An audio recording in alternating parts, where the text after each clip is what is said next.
Sahana Vavatu Sahano Bhunaktu Saha Viryam Karavavahe Tejasvinavaditamastu ma Vidvishavahe. Om Shanti Shanti Shanti.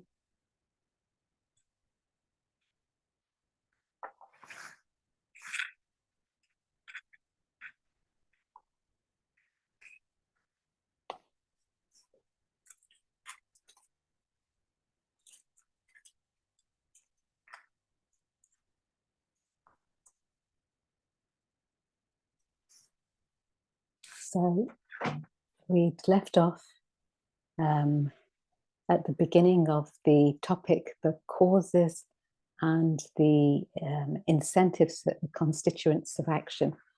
So what is it that actually makes us act? What are the constituents to action? We left off last week and what we understand, you can't relinquish action because you have vasanas. If you have vasanas, inherent tendencies and manifested thoughts, which have got to be dealt with,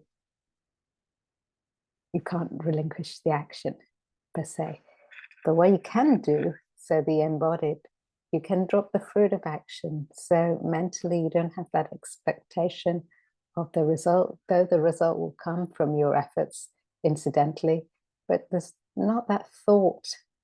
The thought's not placed on that. So the embodied have vasanas. They can't relinquish the action per se, but they can relinquish the fruit. That's for sure. So atyagi doesn't relinquish the action. They see it opposite. So is it in 12 or 11? So in 12, it's the action is threefold for atyagi. It's you get a desirable, undesirable, or a mixed bag, as it were. So atyagi is one who doesn't relinquish that fruit. Can't do that. So in that sense, the results are such. You get something desirable for a while, or undesirable, or 50-50. That's the way it is.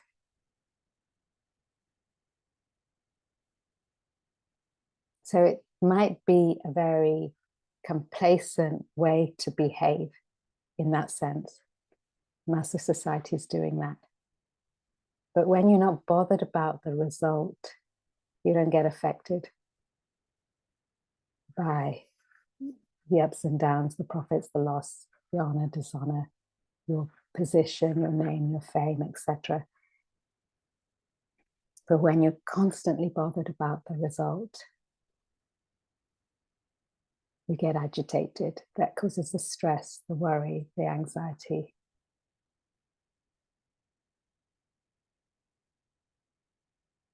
So essentially, you've got to play your part. You've got to put your focus on your conscience. Have that conviction. So it's not the quantity of your actions that you pursue, but the quality. Where are your thoughts lying is important.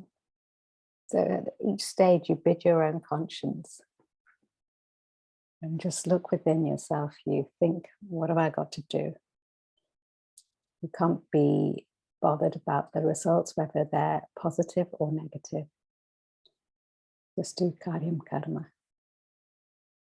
So the deeper and deeper you go into your perceptions, emotions, and thoughts because of your vasanas, the more you get stuck into that quagmire of the world. So you've got to extricate yourself somehow. out of it. So these 5 constituents to action that he's mentioning in 13. Did we do 13? I think we did 13. Or not, no, 13. Okay. So let's start 13. We're chanting 13 and 14 together, Paruji. Yes. Panchaitani mahabaho karanani na bodhame sankhye kritante proktani siddhaye sarva karmanam adishtanam tada karta karanam cha pratakvidam vividhascha pratakschesta Daivam chaivatra panchamam. So, Guru, if you could read the verse. Yeah. Verse 13. These 5 causes for accomplishment of all actions learn from me, O Mahabaho, as declared in Sankhya, which is the end of action.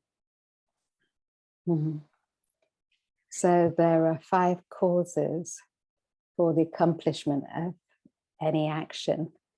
And he gives the sattvic, rajasic, and tamasic aspects. He's given the sattvic, rajasic, tamasic aspects of renunciation already, tyaga, which we talked about. But here he goes on, and because we've had vasanas and we've got to act, the action goes on.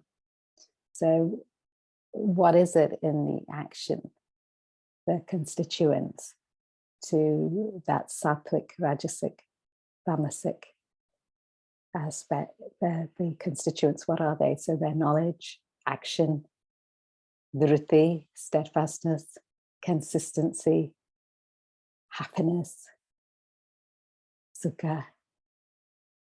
So he's giving you all of these so you can actually genuinely assess where you are. We're going to go through these one by one in the verses to come, but it's just giving you here in this verse, what are they all?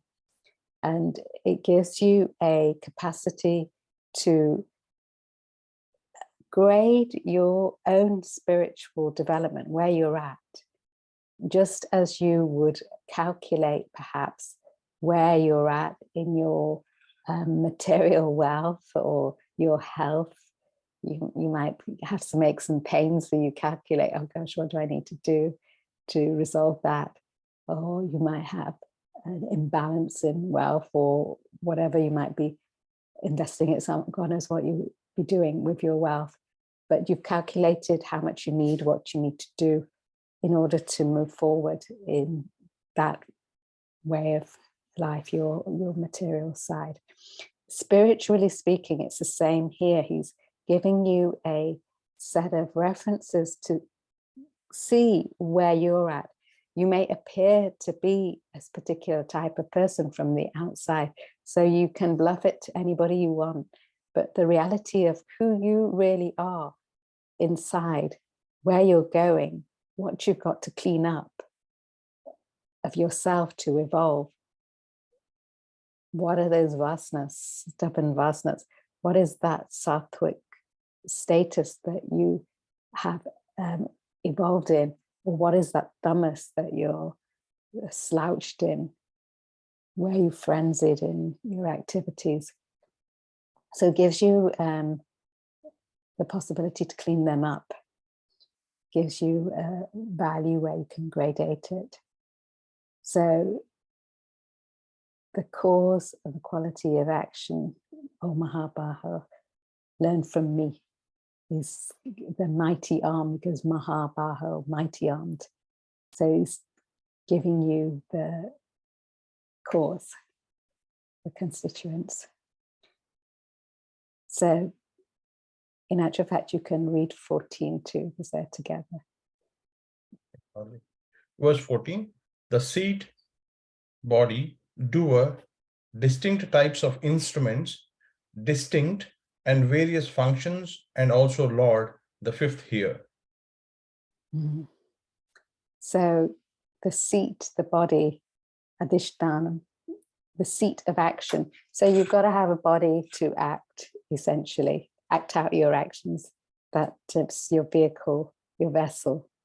And in that is that indweller, you, the actor, karta, which does those activities. And then there are the different instruments. This is just listing what there is, in fact. So there's the different instruments. You've got your mind, manas, your buddhi, hopefully, if you build it, and your ego. These are the aspects, the different instruments there. The organs of action and the organs of perception. And backing that all is Devam, Lord, which enlivens all the senses to perceive, the mind to feel, the intellect to think. So the 5 constituents to action. It's just listing it, in fact, giving you a backdrop to what is all the bits and pieces which create your activity. Let's read it. The first 2 topics, ending with verse 12, dealt with the subject of renunciation. The third, in verse 13 to 18, gives an analytical explanation of action. It helps one understand renunciation better, since renunciation is related to action. Here in verses 13 and 14, enumerate the 5 constituents necessary for accomplishing action: the body, actor, instrument, function, and conscious principle. Together they produce action. The 5 constituents of action have been laid down in Sankhya. Sankhya means knowledge. Sankhya philosophy covers Jnana Yoga, path of knowledge, explains how to identify with self within, maintain Sakshi Bhava, stance of objectivity in the world, observe one's material equipments perform their respective activity while self remains inactive. The segregation of self from material equipments helps establish its non-doership. So the self is just the backer, the enlivener, whilst everything else is going on.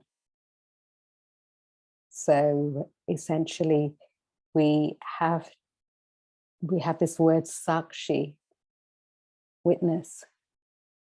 So in our activities, if we can become a sakshi to our activities, slowly, we get focused and established in the self. So we become the self.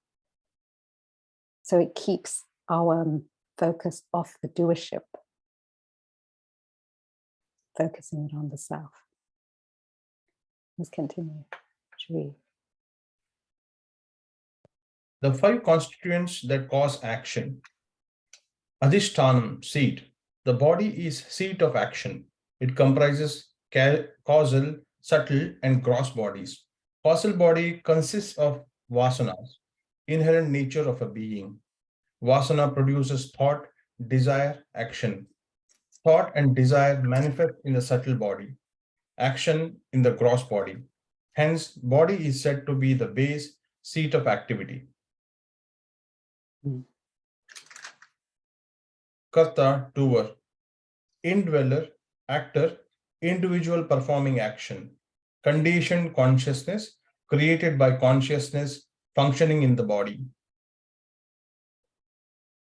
So you've got your vasanas coming through the body, unmanifest thoughts become manifest. Your unmanifest thought is a vasana.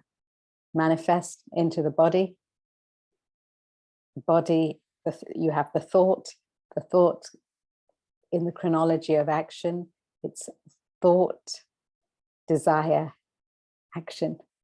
So you entertain a thought, you keep entertaining thoughts, that thought becomes a desire, that desire gets pushed into action. That's just the chronology. The body being the seat, the enabler of that. The karta, the doer, the individual, that conditioned consciousness, that you, which is functioning, that does everything. Let's read the next one. Karanam Pratagvidham. Different types of instruments refer to mind, intellect, ego, and the organs of perception and action. Also, external instruments needed for executing action. Chesta Vividha Pratak. Distinct and various functions. The instruments mentioned above possess a variety of functions. Karta, actor, employs their function to execute action. The actual functioning, therefore, becomes one of the contributory causes for action. Daivam, Lord, refers to pure consciousness. Consciousness which enlevens the body to act, senses to perceive, mind to feel, and intellect to think. It is the conscious principle supporting every aspect of life's activity.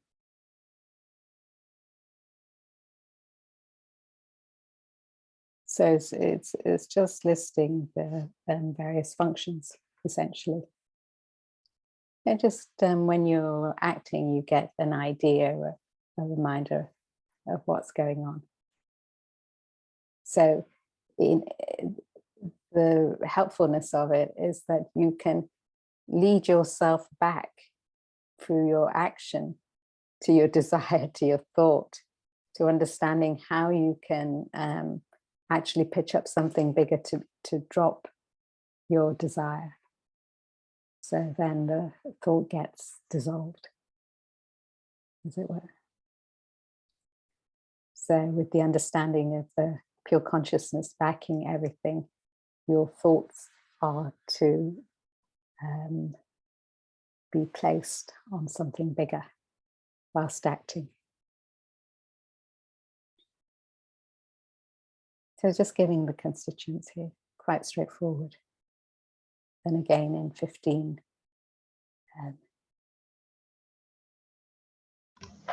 Let's chant. Shariravan manobhir yat karma prarabdhe naraha nyayam va viparitam va panchayate tasya hetavah.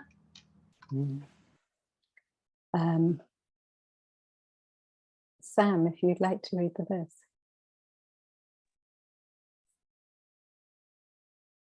Whatever action a man performs by body, speech, and mind, whether right or otherwise, these 5 are its causes.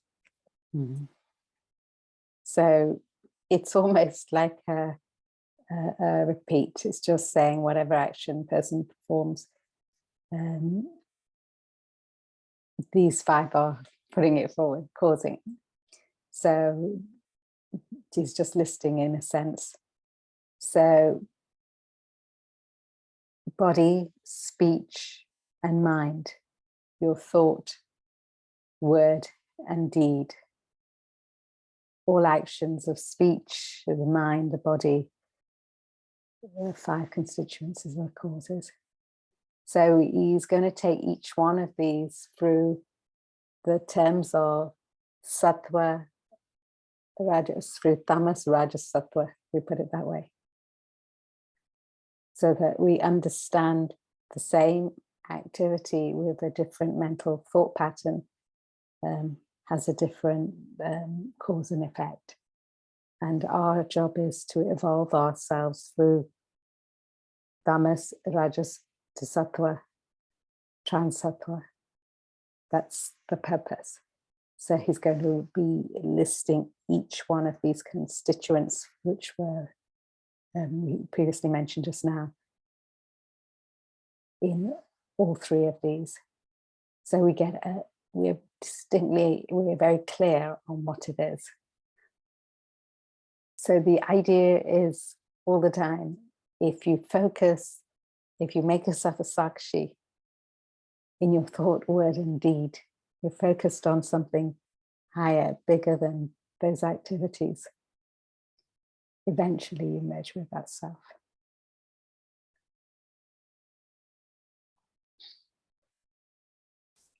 Tim.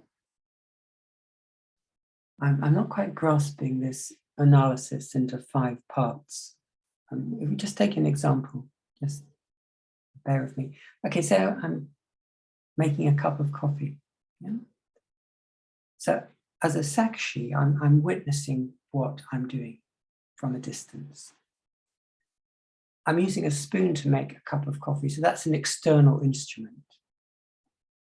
My body is making this with my hands and my fingers and other external instruments. Can you take it further than that? What is the other part of this analysis? How does it get? So your body is that vessel which enables it, but you're the indweller, your thoughts, you as the actor have your thoughts enable you to act that through. Being the sakshi enables you. You're not just like thinking it's not me. Your thoughts are placed on something, which we're saying is self. So your activities are done for a purpose. Your perceptions you select in accordance to what you need to do, but not off that. So you're channelizing your mind to something higher with your intellect, not allowing it to get into all the peripheries, vicarious thoughts of the mind. You're channelizing it all onto the self.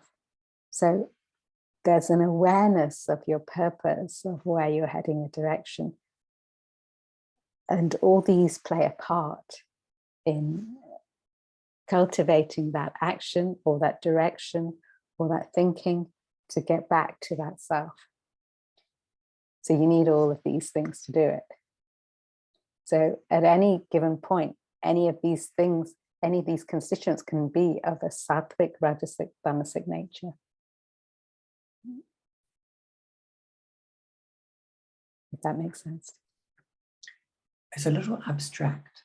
I'm just making a cup of coffee. I'm not quite with you here. So who's making the cup of coffee? My body is. Your body is just that physical vessel, but you have decided to make the cup of coffee. So you act it out. So in your thoughts, so that indweller, you become that actor in doing so. You've perceived through your organs of perception, you perceived to make a cup of coffee. So you do that. You use your actions, your capacity, your hands to do it. Organs of action, perception. Your mind may be emotionally involved in that coffee, but you use your intellect to channelize it onto something higher. So you have the coffee, you enjoy it, but you're not indulgent in it. You just savor it. You enjoy it, and that's it.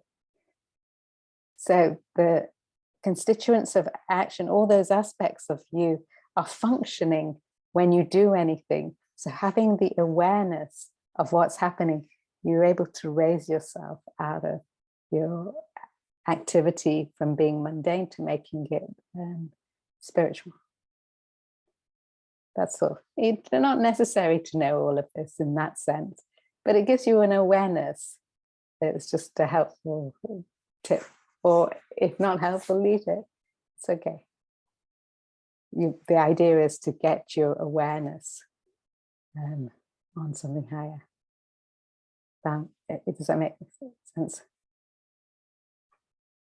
Yes, I think that's helpful, that one's just analyzing it in order to step upwards to see it in perspective of one's total living.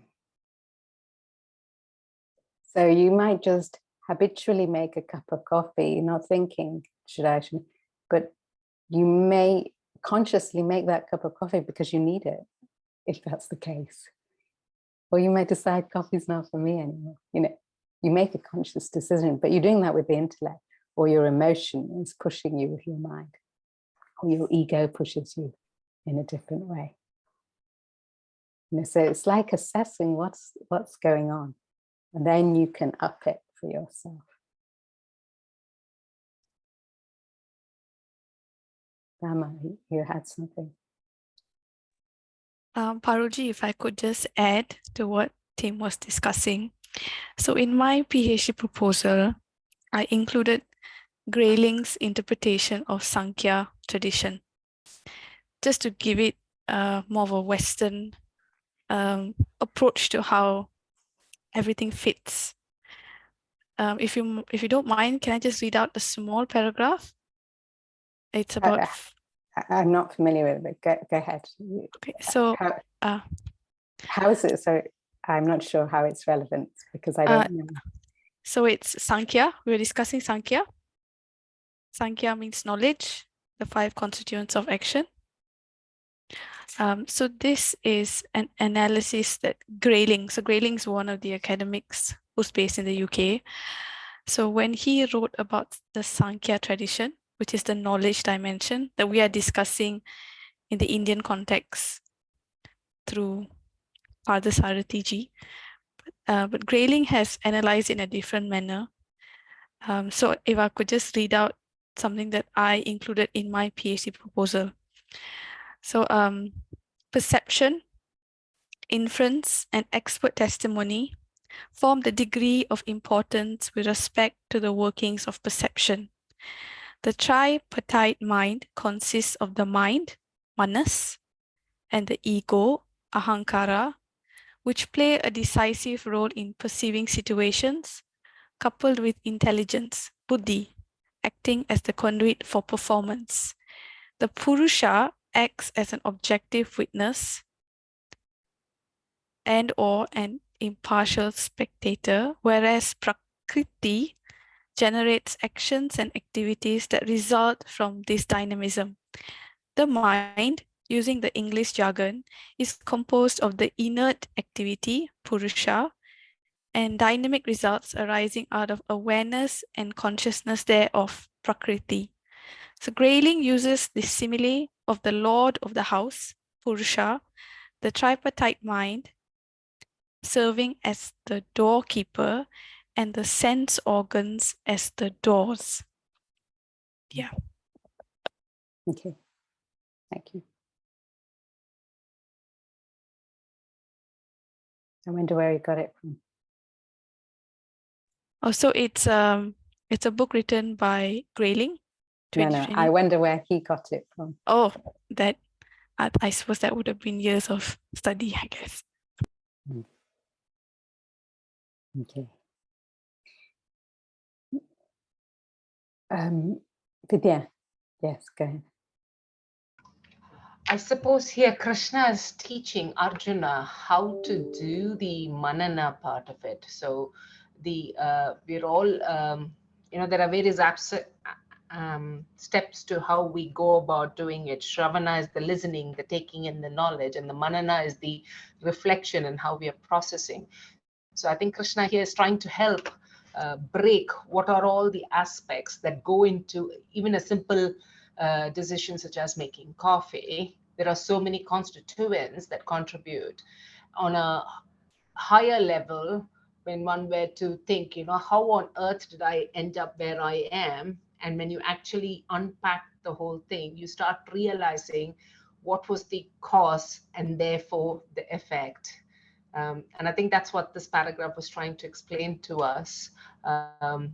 And throughout the process, there is that Sakshi Bhav, there is that Brahman, which is there, which doesn't interfere. Earlier in Gita, he says he doesn't interfere with the comings and goings of the world. It is each one's vasanas that causes the cause and effect of each one's decisions.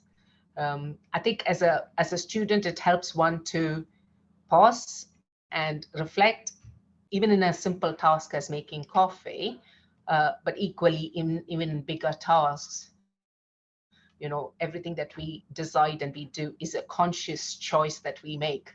So what we sow, so we reap. So I think that this helps a student understand how that manana aspect of it actually happens. Okay, thanks. Good.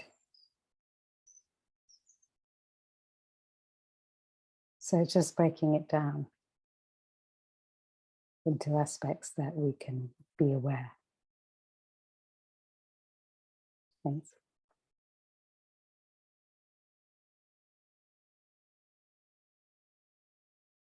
So I have struggled with this paragraph also, and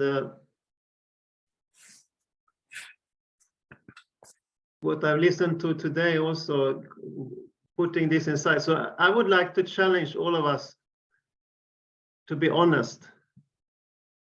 Who in this group has find that their understanding of action has become clearer by this, number 14? I don't think that's the question. I am asking this question. You don't have to answer, but that is. Yeah. But it's you can ask, but it's that we can ask questions on this where we don't understand, but it's not personal. I take this as a no. You cannot say that it's become clearer for you either. No, but I'm not saying it's not become clearer. It's clear to me. I don't have a problem with it. I'm very clear with it. But I cannot impose on another person. Is it clear for you? You can discuss, you can actually discuss what it is that you're not sure about, so we can clarify it. But it's not a challenge to, do you understand, did this say it right or not? It's for us to actually, let's reflect on it. What is it that we don't understand, so that we can actually get to grips with it, rather than say it doesn't make sense and who else doesn't feel they understood it. If we don't understand it, it's great. Let's figure out how we can understand it. Yeah, but also honesty is also necessary. So I think it's good to say that for me, this doesn't make action the least bit clearer. That's fair enough. And what I think is that there is not enough material in the Bhagavad Gita for these 5, how this is intended to be understood. There is too little information for that, so it seems to me. So then there will be others interpretations of this, and some might be good, some might be bad, and which one is what was really meant in the Gita? It's not. So far for me, it has not at all become clear, and that this includes your guru also. I got some pages from Tim. I read his explanation, and that is also very unclear to me. I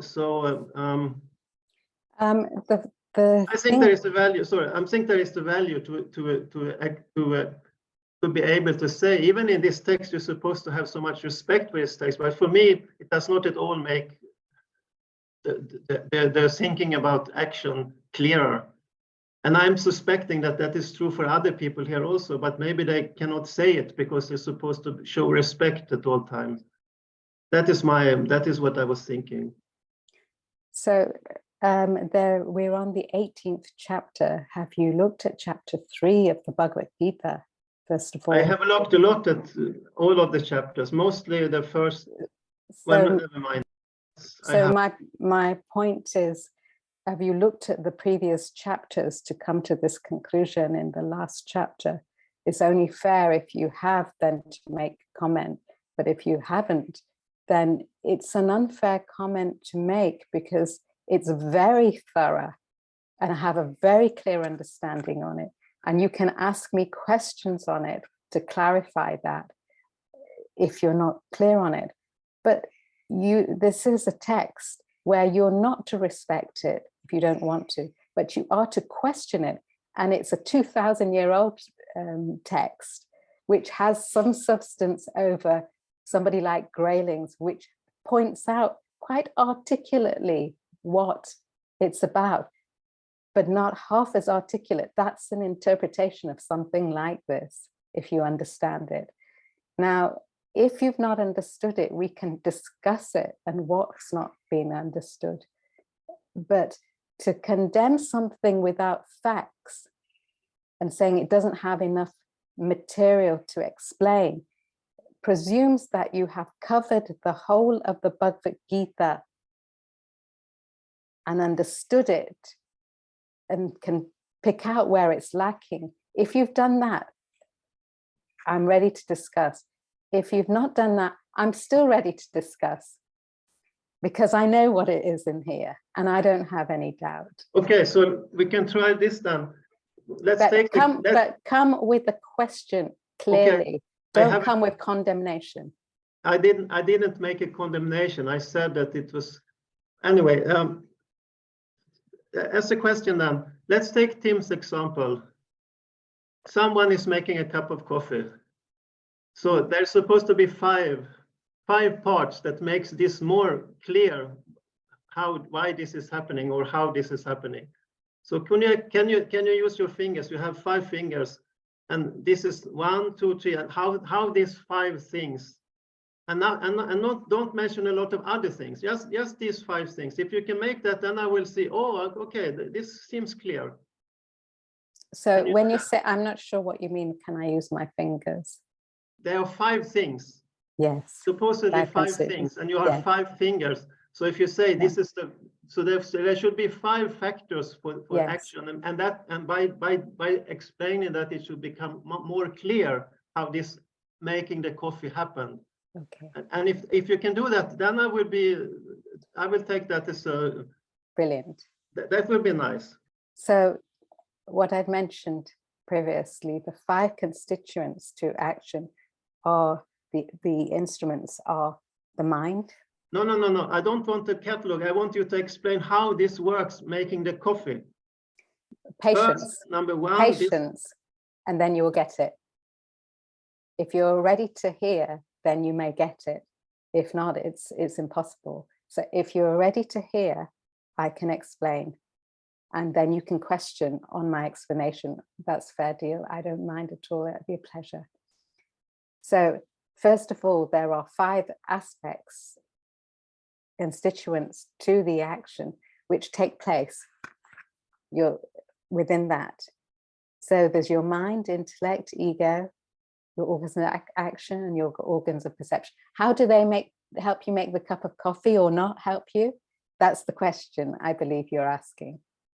Yeah, as such, any activity, it happens to be the cup of coffee here. Yeah, is that okay so far? Go on. I'm not supposed to question you until you're finished. So go. No, I'm just asking you, is it clear? Is that clear? Is that okay so far? I didn't see any 5 parts and how they connect with the coffee, so no, it's not clear at all. I've just mentioned the constituents, now I'll connect it. Okay, so connect it. So when you make a cup of coffee, you have a thought in you, either comes through your mind or your intellect. When you have a thought, you've perceived the idea of having a cup of coffee. So by that perception that that's what you want, your thought, it's all connected. You become that indweller, that actor who actually wants to have that coffee within the body, that seat, within your seat. You see, you have a thought. The thought alone can't make the coffee. You have to have a body to do it. Yeah, physically so. In that physical body, your activities which happen as that indweller, as the actor, are through your thoughts of the mind or the intellect.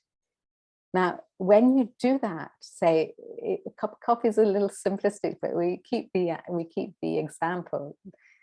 When you do that, you may make the coffee in a sense of, it's my coffee. You may be very emotional about making it, or you may be having a reason of why you're making it as you make it. And in the way you've perceived, where you use your activity, your sense organs, in the smell, the taste, what you see. You use certain organs in manipulation of that making of that coffee as being the actor. So you can choose whether you want that to be of self-interest or emotional, or have a direction of something bigger, because you've got all these tools available to you. And if you're not in control, it's probably going to be your mind and ego which plays the trick. If you're focused on something bigger, you can direct even that simple action to something greater. Have that awareness with the understanding of your asakshi. So that's all it's saying. These are the elements which constituents when you do anything which play, and you've got options in how you play them, but it's just telling you what's available with yourself as the actor, of how you pursue that and how you can utilize that to actually evolve yourself. So if you use your mind, you may have a refinement of emotion in whatever you're doing, of good feeling. If you use your intellect, you may be having that good feeling, that head and heart, that good feeling, that confluence of what you do, but an awareness of why you do it. I have the coffee because it helps me do my work for something bigger. That's all it's saying. Coffee is a little bit of a simplistic example, but it's just telling you how you function. That's all. And we're about to go on to, after 15, 16, the different aspects of our activity, what type of intellect we keep, what type of actor we can be, what type of happiness, what type of steadfastness we keep. We already discussed what type of relinquishments we can take on board through sattva, rajas, and tamas, those aspects of those thought textures, those qualities of thought where we can evolve through. So if you look at the Bhagavad Gita, chapter 3, it gives you a very clear path of action, right to how your desires manifest, how they propel you to act, where you may act and be mentally indulging, where you restrain yourself, where you're mentally indulging, but you're restraining yourself. That's not an action which is pure, but it's actually creating more vasanas. What are the impediments to action? What is right action? It gives you a whole series of values. What is how can you have an action which is full of emotion? What's an intellectual appeal to action? How you can assess what you should do, what you shouldn't do. What's obligatory action? This is Bhagavad Gita chapter 3. Then you come to 4, which is all about yajna, how you serve in terms of your action, how you serve in terms of worship, where you place your thoughts. So there's no shortage in this particular text of all about what action is. And here he's got a couple of verses which I understand is a little bit cryptic in some sense. And that is all I said also. Yes. I said this 5, it does not become clear here, and I don't think it is the material to understand why they speak about it in this way, with these 5 particular things. As probably there are other sources for that somewhere, or maybe they have gotten lost. But it really seems difficult to become clear about. And now you said I could question after you made your explanation. And when you made one second. Okay. So you had said that you hadn't read the Bhagavad Gita and there's not sufficient material in the Bhagavad Gita. I said I have read the Bhagavad Gita very. You said you hadn't read it all and there's not sufficient information. I have read all of it and I have read it a lot. I don't okay, know. let's not own it. This is what I picked up that you'd said, in which case my reflection is that the Bhagavad Gita is about action. And I appreciate here that you may have not understood it, and some others may not too, but that's partly why we're asking questions, and the beauty of it is to ask questions. But there's no dearth of information here about action. So sometimes it takes a little while to actually put in all these aspects into the jigsaw to make the whole picture. That takes a little bit of reflection.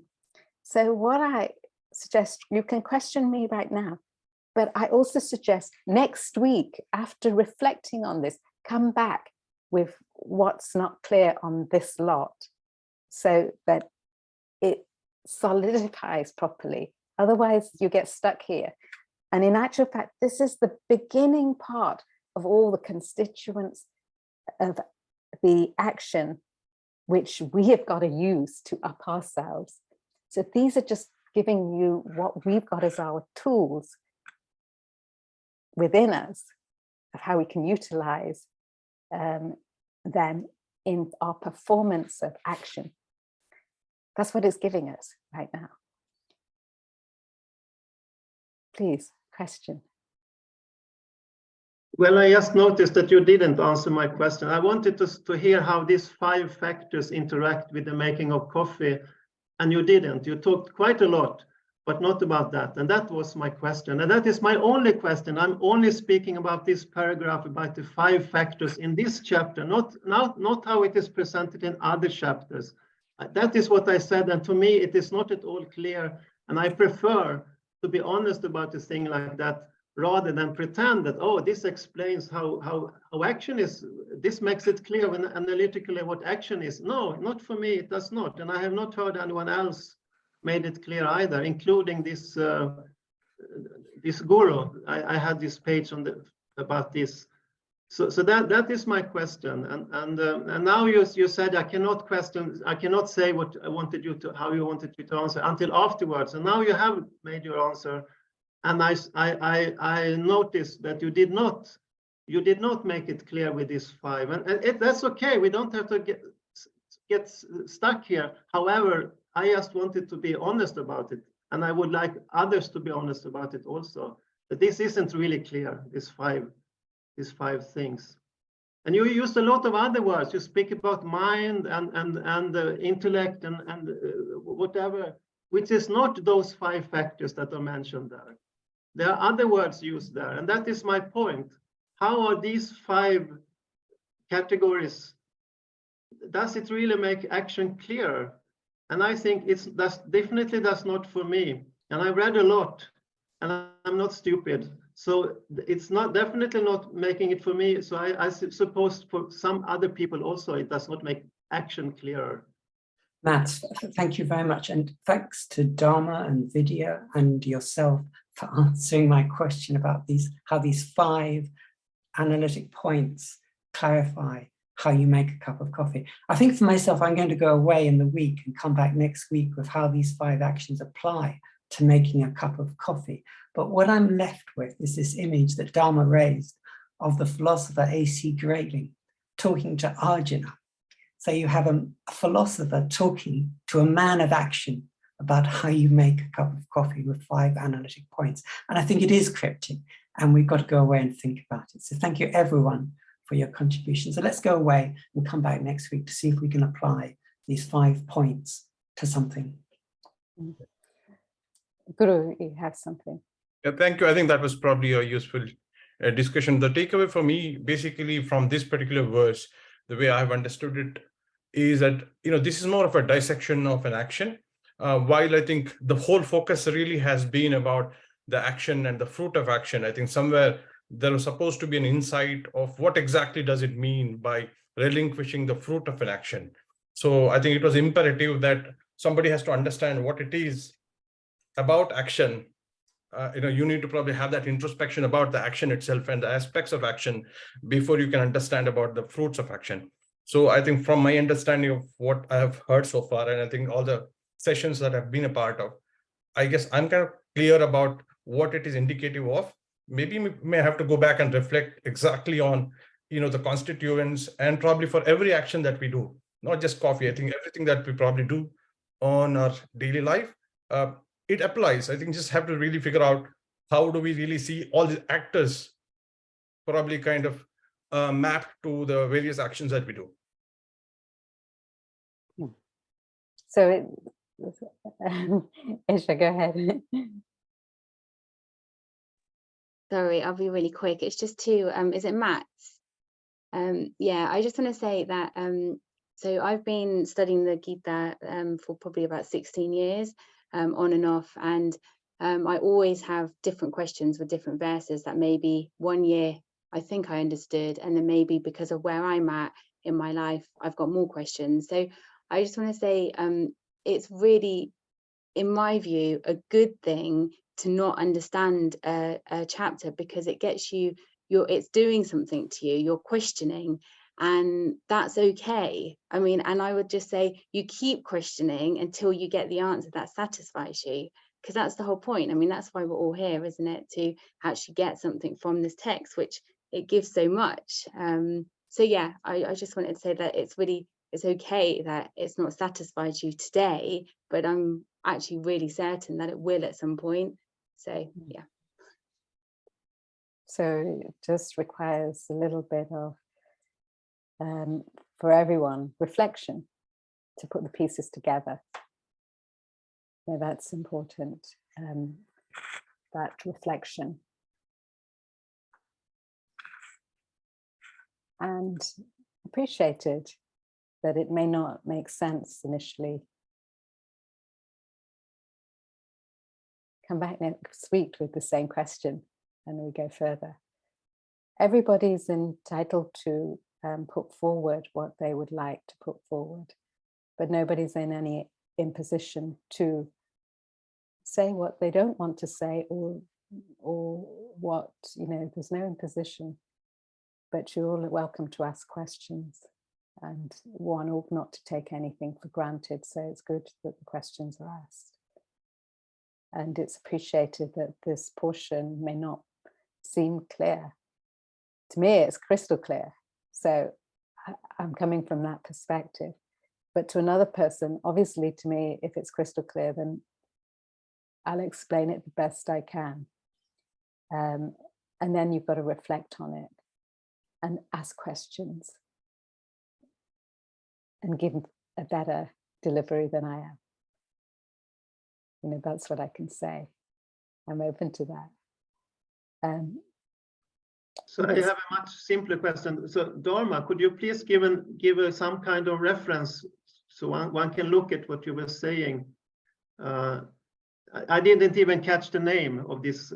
Could you write something in the chat, please, or somehow making a reference to make it possible to go back to this material?